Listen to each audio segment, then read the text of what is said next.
No evil can survive the holy fire. The holy fire enlightens, burns, and cleanses.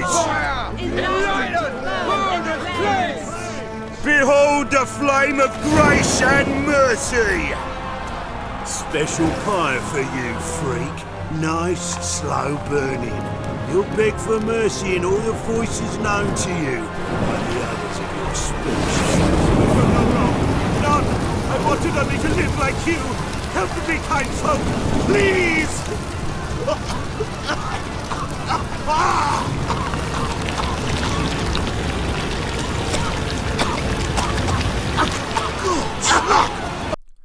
A tweet from Jason Slarmer to Pavel Berger. Where did this come from? Did you put this on my desk? I'm hyped, guys. We have the second journal entry of Volta Veritas. It's certainly not wasted on me the complexity of finding the first document buried within the Cyberpunk 2077 Collector's Edition trailer, compared to a simple tweet from Mr. Two Flags.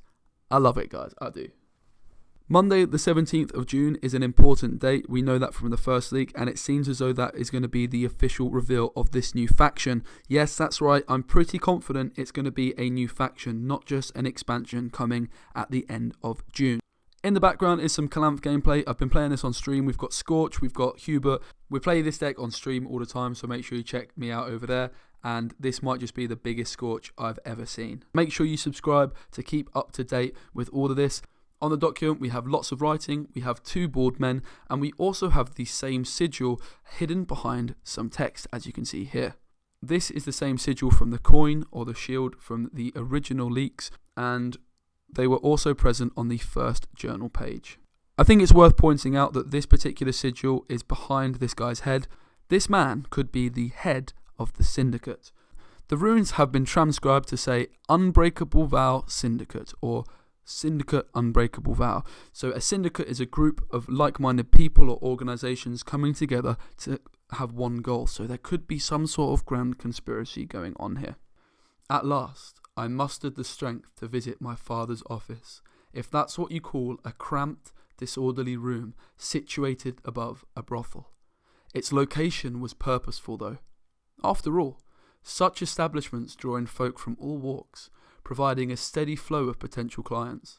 But before entering, I resolved to have a word with the brothel's proprietor, Madame Luisa.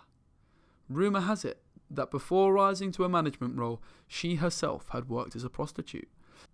Looking at her now, many would rather not believe it to be true, yet those who could confirm its authenticity are no longer with us. Okay, so we have another name drop. In the previous journal, we had King Visimir II, who is Radovid's father, and we now have another name drop of Madame Luisa. At first, I thought this picture was of a bloke. However, the text surrounding it is all about Madame Luisa, so I actually believe this is Madame Luisa. You can clearly see why people are surprised that she used to be a brothel worker.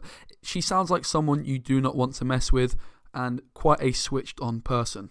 Luisa sat there, engulfed in a fog of smoke, with still more continuing to pour from her pipe. Every visitor is greeted by Luisa sitting in the middle of the room, surrounded by a pair of her girls who are either relaxing or more actively enjoying each other's company. The sensation one feels upon entering her brothel must not be unlike how an insect feels moments before becoming tangled in a spider's web. Playing games with her patrons' minds helps her determine just who is worthy of her time. So there I was, managing to hold back a coughing fit, and summoning the courage to present as calm and collected a front as possible. Ultimately, she kept our exchange short. After offering her condolences on my father's passing, she wasted no time in reminding me of the fact that her establishment was not a charity and required timely payments. Luisa is a big smoker, and clearly Volta is not, as he's struggling to breathe in this smoky room. Madame Luisa is compared to a spider here, so she seems like someone that could easily manipulate people and use their secrets. Furthermore, Volta here seems like a very easy target. We know that Luisa owns a brothel, she meets all sorts of people, and she will no doubt be used to meeting people from all different walks of life. Volta is very inexperienced. He doesn't know much about his father's job. We know from the previous journal entry all he's really done is shadowed his father on a few simple errands, and it's quite possible that Madame Luisa can spot someone like Volta that could be easily manipulated. Madame Luisa is the person dictating the conversation, and she clearly reminds Volta of the payments that his family owe her. Having little time to lose and not wishing to overstay my visit, I decided to make my way upstairs. My only hope was that my father had left behind enough to keep me afloat for a time. Though it was to no great surprise, my heart nevertheless sank when I discovered his safe was nearly half empty. My father had suffered from illness for a while, and his business had clearly suffered with him. After quickly rummaging through the papers on the desk in search of anything of value, I spotted a letter addressed to me that stood out from the rest. It was written on exquisite parchment and embellished with an ornate wax seal, imprinted with a flame in its centre. So it seems as though our friend Volta is quite the pessimist, as he says that the safe is half empty as opposed to half full. Victor, Volta's father, had been ill for some time. We speculated previously that his end might have not been due to natural causes, and this doesn't rule it out in my opinion. It could be within Madame Luisa's interest to get rid of one truth seeker who won't deal with her, to get in someone else that could bring in more cash. This letter is directly addressed to Volta, despite his father only just passing. It's on exquisite parchment, so from a wealthy place, and an ornate wax seal with a flame. Well, a flame instantly makes us think of the Church of the Eternal Fire. This seems to suggest that the coin may not be the symbol of the Church of the Eternal Fire. So it has a definite link between the truth seekers, as it is on this journal in various places as mentioned before, but also very, very similar to how the Church of Eternal Fire priests pray. What do the Church of the Eternal Fire want with Volta? The Church of the Eternal Fire contacting Volta straight after his dad's death seems to suggest that there might be more to his dad's death after all. The letter began normally, with the typical condolences, but it quickly turned cryptic. There were instructions on how to reach a seemingly clandestine meeting that was due to take place the night after tomorrow. I was struck with an immediate sense that something about this case was terribly off, yet I was desperate. More often than not, the greatest risks yield the most lucrative contracts. I decided to proceed, though cautiously, to the alleys of the upper city. As instructed, I made my way to an unmarked door that had been left ajar. My heart was pounding through my chest as I slipped in through the narrow opening into a dimly lit room. A man sat there, barely visible. He spoke softly and beckoned me to close the door. After complying with his request, he pulled back his hood. As he leaned into the light, he revealed himself to be none other than Grand Inquisitor Helvey. Okay, so Volta has got this letter and he's gone ahead to this meeting place where he has bumped into this geezer called the Grand Inquisitor Helvey. That could be the bald bloke pictured above. I'm honestly not sure. Let me know what you think. It seems as though this is a man of high importance, as Volta instantly recognises him and seems very, very surprised to see him. What do they want with Volta? I'm almost convinced that Victor's death is not as innocent as it is being painted out to be. This quotation does not read well for Volta. Something about this case was terribly off, yet I was desperate. The greatest risks yield the most lucrative rewards. What is the biggest piece of advice Victor, Volta's dad, gave him? Well, it's that some truths are better left buried. This seems like a bad idea, and it seems as though Volta is going down the wrong path. He's going against his father's advice. If you have any ideas about who this guy is, the Grand Inquisitor Helvey, do let me know in the comments below. He explained to me that he had used my father's services in the past and now hoped I would follow in his footsteps. Apparently, the head of the Church of the Eternal Fire, Cyrus Engelklein Himmelfart, has been acting unusually reclusive of late. When Himmelfart called for an escort to accompany him to an abandoned villa at night, it had piqued Helvey's suspicions, for he felt it was his duty as Grand Inquisitor to know the full truth. My task was simple: to learn more and report to him about the purpose behind those mysterious meetings. So here we have a picture of Cyrus Engelkind Hemmelfart. This is a painting of Mr. Hemmelfart from within The Witcher 3. Cyrus Engelkind Hemmelfart is the leader of the Church of the Eternal Fire. He is the hierarch. In many ways, he is the Pope of this religion, the Church of the Eternal Fire. If you're wondering what the Church of the Eternal Fire is, there is a video I'm going to link below from Witcher George, which does an amazing job of explaining just exactly what the Church of the Eternal Fire is. I will briefly go over it. The Church of the Eternal Fire is one of the key religions within the Witcher universe, and something we encounter quite a bit during The Witcher 3.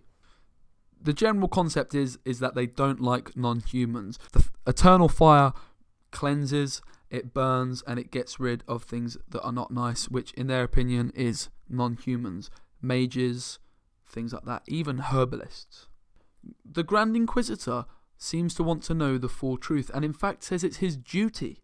So it seems as though a truth seeker from the Veritas family is going to be exceptionally important for him. If a truth seeker did not want to help him, well, that is just a great excuse to off him, get rid of him, and bring his son along.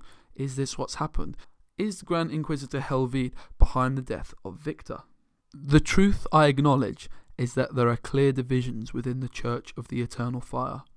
The truth I now seek is why Hierarch Hemmelfart holds meetings veiled in secrecy. The Pope is a big deal, and it does seem as though Volta might just be getting in over his head and might be uncovering these truths that are better left unburied.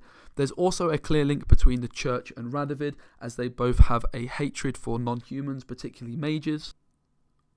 Radovid is clearly linked to this story as Volta's grandfather was executed for revealing secrets about Radovid's dad. Now, within The Witcher 3, Hemmelfart is seen within Whoreson Jr.'s arena. Whoreson Jr., also known as Cyprian Wiley, is one of the 4 big bosses of Novigrad, the Free City. It seems quite likely that Hemmelfart is meeting one of these bosses, or perhaps all 4. We have Cyprian Wiley, Cleaver, the King of Beggars, and a guy called Siggy Ruvin, aka Sigmund Dijkstra. Radovid, Dijkstra, Philippa are all connected to this somehow. Philippa was actually responsible for the assassination of Vesemir II, Radovid's father. So all these characters that have been taken out of the game quite recently are linked in, and I have a strong suspicion that they may be forming the basis of a new faction. And I believe it's all connected to this greater grand conspiracy of the Unbreakable Vow Syndicate, this sigil that we're seeing all over the place. It's connected to the Church of the Eternal Fire, it's connected to the Truth Seekers, and it is now also connected to this criminal underworld, it seems. So why would Hemmelfart be meeting Dijkstra? Well, they both have a shared hatred for a particular mage. Hemmelfart is the leader of the Eternal Fire. He hates non-humans, he hates mages. Dijkstra's ex, Philippa, is exactly that, a mage. And it is quite possible their shared hatred for Philippa has brought them together. The next interaction we have with Hemmelfart in the Witcher games is one you might not expect, but is certainly further evidence he is not a fan of the sorceresses of the Lodge. Now, I'll do the talking. You two fiddle with the crystals. Camille blood et hocus pocus abracadabra splather. What is this? Who's that? So sorry. We were never here. Guards! More paper, Excellency! No, you oaf. The lodge has come for me.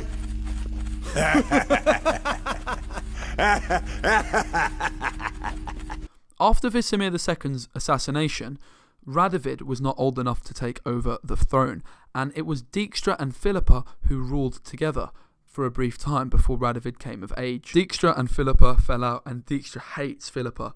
This is some common ground between him and Hemmelfart, and it seems as though it could definitely be a meeting between these two people. I hope you enjoyed the video. Make sure you subscribe for more. I'm going to continue to work and improve my quality of these sorts of videos. I've really enjoyed doing them. I'm going to be uploading a video in the next few days discussing certain cards that I'm expecting to be within this new faction, possibly called Novigrad, Syndicate, or maybe Redania. I'm expecting to see witch hunters and things like that. So if you would like to see that, do make sure you subscribe. I'd like to take this moment to say a big thank you to Pavel Berger, Jason Slarmer, and everyone at Gwent for providing us with this breadcrumb trail. It's amazing. I'm loving it.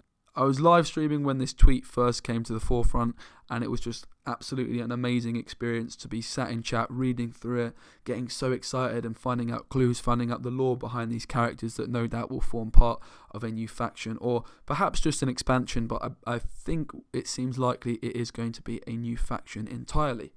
Can we chart a course back into the light? Will we find the strength to banish the mages from our kingdoms? Unite around the warmth of the eternal fire. Nigh is the time of the sword and axe. None will fight this war in our stead. Nigh is the time of madness and disdain.